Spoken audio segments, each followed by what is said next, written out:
Raging Gale by James Ryan. Read by the author. Part the 69th.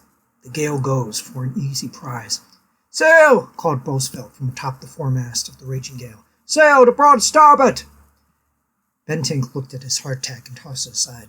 "I wasn't that hungry anyway," he said as he got up. "What see ye?" Captain Sanders yelled up to Bosvelt from the quarterdeck. "Three masts! 3 set of square sails on the main and mizzenmast." "She sounds like a galleon. We be departing from these waters with quite a bit for our efforts, it seems." "Heave on to the boom," she commanded, as she watched the direction of the pendant. "We be running close hauled and have to close fast if we were to pull this off."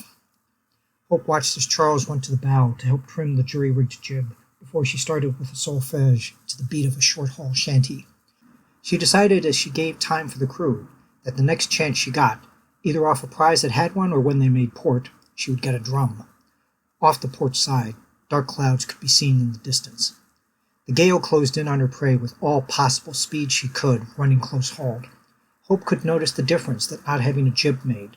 The brigantine did not seem to fly as fast as she did before. The galleon before the Gale did not flee, even though she looked light, riding high in the water.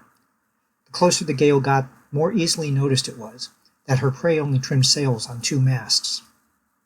"Mr. Collins," said Sanders, "have ready round shot for the first volley, and be prepared to fire at any moment." "Ah, Cotton," he replied as Hope stopped singing. "She's too slow and too light all at once. If a master be a fool, that would make me feel better, but there's not much to suggest otherwise. Mr. Osai, have the men armed and ready to fire before we arrive, but place half the complement below.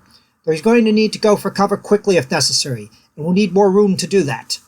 As Osai chose his complement from among those available for the first wave, Hope came up on deck and asked, "If you think this is a trap, why go through with it?" "If she be a trap, we'll take such steps to make sure they'll pay for their treachery. If she's not, then we take our load and be off. The worst course to take would be to let her go on without a challenge, not with a crew that wants a prize." "But think of the lives you might save if you say no."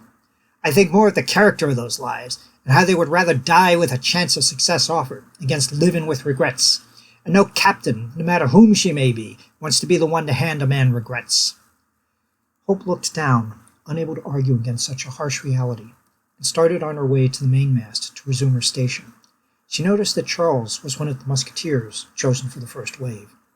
The sound of thunder off to the east could now be heard. Thank you for taking this moment with me. If you want to keep up with new chapters as they get posted, please subscribe to the channel and click the bell icon for notifications for when pieces go up.